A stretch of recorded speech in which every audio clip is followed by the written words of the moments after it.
Hello student, कल के video में हम आप लोग को कुछ इंट्रोडक्शन के पार्ट बताए थे। एरिया रिलेटेड टू सर्कल में सर्कल क्या होते हैं, एरिया क्या होते हैं, और कुछ कहा था कि आप लोग एरिया डिफरेंट फिगर के आप एरिया का फार्मूला पढ़ लीजिएगा। ये जब एरिया हम निकालेंगे एक्सरसाइज में तो बहुत काम आएगा। आज का टॉपिक है circle and related definition. Circle से जितने भी रिलेटेड टॉपिक हैं उनका डिफिनीशन। तो सबसे पहले फिर से एक बार हम लोग डिस्कस कर लेते हैं सर्कल क्या होता है। A plane bounded figure which is equidistance from a fix point is known as circle. क्या कह रहे हैं, कोई एक सर्कल है,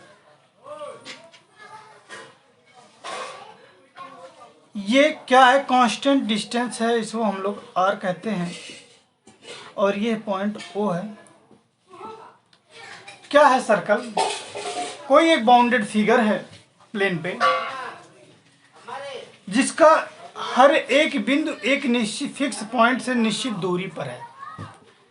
जो ये फिक्स पॉइंट है ये क्या है, आपका फिक्स्ड पॉइंट। फिक्स पॉइंट को हम क्या कहते हैं, सेंटर कहते हैं। And fix distance this are is called radius of a circle. ठीक है, इस ये bounded length of boundary of plane figure is known as circumference या पैरामीटर।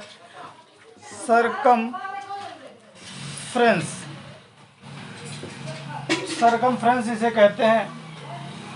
इसका लेंथ 2 पाई आर होता है। 2 पाई आर का मतलब ये पाई की वैल्यू 22/7, इसे हम लोग अप्रॉक्सीमेट लिखते हैं कितना, 3.14 approximate value, not exact value. ठीक है, ये जो वैल्यू निकालने वाले मैथमेटिशियन थे, ये मैथमेटिशियन का नाम है आर्यभट्ट। अप्रॉक्सीमेट वैल्यू ऑफ पाई की अप्रॉक्सीमेट वैल्यू जो ये 3.14 है, इसको हमारे मैथमेटिशियन आर्यभट्ट ने निकाला था। और उससे बड़ी बात, एक और मैथमेटिशियन है जो ये डेसिमल पॉइंट से क्या है, मिलियन डेसिमल पे decimal place of million place of decimal. ठीक है, ऐसा मतलब 9-10 घात निकालने वाले, मतलब इससे ज़्यादा अप्रॉक्सीमेट नज़दीक जाने वाले जो मैथमेटिशियन थे उनका नाम था श्री रामानुजम। ठीक है, तो अप्रॉक्सीमेट, सबसे पहले अप्रॉक्सीमेट वैल्यू निकालने वाले इंडियन मैथमेटिशियन आर्यभट्ट थे, और million place of decimal value निकालने वाले पाई के वो हमारे थे रामानुजम। इसी तरह अगर हम इस सर्कल के एरिया की बात करें तो एरिया का फार्मूला होता है pi r square unit. Square unit क्या, क्यों स्क्वायर यूनिट? क्योंकि रेडियस हमको नहीं पता है कि मीटर में दिया है कि सेंटीमीटर में दिया है, जिसमें होगा वो हम ले लेंगे। ठीक, अब आगे बात आती है, देखिएगा। अब सर्कल के बारे में और थोड़ा जानकारी लेते हैं। अगर यही सर्कल आधा हो, ये आधा हो, या ऊपर का या नीचे का, कोई भी आधे सर्कल को हम सेमी सर्कल कहते हैं, और आधे के आधे सर्कल को ये इतना पार्ट क्या कहलाएगा, क्वाड्रेंट कहलाएगा। क्या? क्वाड्रेंट मतलब 1/4, 4 भाग में से 1 भाग। ठीक है, तो अगर हम क्वाड्रेंट का एरिया निकालना चाहें तो एरिया ऑफ क्वाड्रेंट क्या, सर्कल का 1/4 है तो उसका एरिया भी 1/4 होगा। सर्कल का area pi r square by 4 square unit. तो क्वाड्रेंट का एरिया जो होता है सर्कल के एरिया का 1/4 एरिया होता है। ठीक है, तो ये क्वाड्रेंट है। अगर ये हो जाता तो सेमी सर्कल का हो जाता पाई आर स्क्वायर बाई 2 एरिया।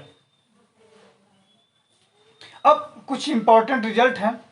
पहला रिजल्ट है if two circle touch internally. क्या है, दो सर्कल अगर अंदर ही टच कर जाए, ये अंदर यहां टच कर गए, then the distance between their centre is equal to difference between their radii.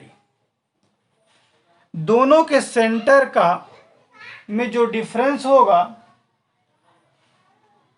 वो दूरी होगा। जैसे ये सेंटर, इस सर्कल का सेंटर ये है और इस सर्कल का सेंटर ये है, इन दोनों सर्कल के बीच का ये जो डिस्टेंस है, इसको नापने के लिए, इसको मेजरमेंट करने के लिए क्या करेंगे, बड़े रेडियस में से छोटे रेडियस को घटा देंगे। क्योंकि बड़ा रेडियस हमारा ये है, यहाँ से देखिएगा, ये हमारा बड़ा रेडियस है, ये हमारा छोटा रेडियस है। तो बड़े में से अगर हम छोटे रेडियस को घटा दें तो हमको क्या मिलेगा, distance between two centre which intersect internally. ठीक है, ऐसा सर्किल का सेंटर के बीच की दूरी मिलेगी जो एक दूसरे को आंतरिक रूप से टच करते हैं। लेकिन अगर यही एक्सटर्नल हो जाए, दो सर्कल हैं, मान लो सर्कल ये फर्स्ट है, दूसरा सर्कल ये जो टच किया ये है, इसका सेंटर ये है, इसका सेंटर ये है। अब अगर इन दोनों सेंटर के बीच की दूरी चाहिए तो यहाँ से यहाँ तक का रेडियस ले लेते हैं और इस सर्कल का रेडियस ले लेते हैं। जब तो यही है if two circle touch externally, देखिए बाहर से टच कर रहे हैं तो इन दोनों ओ डैश सेंटर है, तो ओ डैश की जो दूरी होगी दोनों रेडियाई का सम होगा। तो if two circle touch externally then distance between their centre is equal to sum of their radii. समझ में आ रही बात। तीसरा पॉइंट देखिएगा, distance moving by a rotating wheel in one revolution is equal to circumference of the wheel. क्या कह रहा है कि ये कोई पहिया है या सर्कल है। कह रहा अगर ये एक चक्कर मूव करेगा, मान लो यहाँ से स्टार्ट किया और ये हमारा रास्ता है, इस पे मूव करेगा तो एक चक्कर मूव करने पे उतना ही दूरी तय करेगा जितना कि उसका सर्कमफ्रेंस होगा। तो एक चक्कर में डिस्टेंस जितना होगा जितना कि उस व्हील का सर्कमफ्रेंस होगा। ठीक है।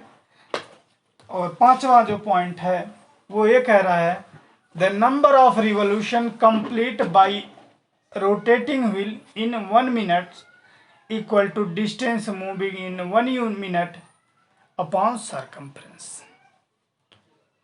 ठीक है। अब एरिया ऑफ रिंग पढ़ना है। ये हमको ये एरिया चाहिए, देखिएगा इस सॉरी ये है, हमको ये एरिया, इसका एरिया नहीं चाहिए हमको। तो मान लेते हैं जो बड़ा सर्कल है उसका रेडियस क्या है, R1 है या कैपिटल R है और छोटे वाले का स्मॉल r है। तो एरिया, बड़े पार्ट का एरिया निकाल के छोटे सर्कल का एरिया घटा दे तो ये बीच वाला सर्कल का एरिया मिल जाएगा। तो एरिया ऑफ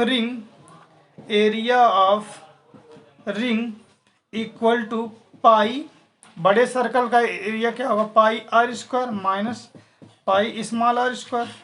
पाई कॉमन कर लीजिए, r square minus small r square. ये आपका एरिया ऑफ द रिंग हो जाएगा। ठीक है। इसके बाद हम लोग एक्सरसाइज पढ़ेंगे। Thank you class.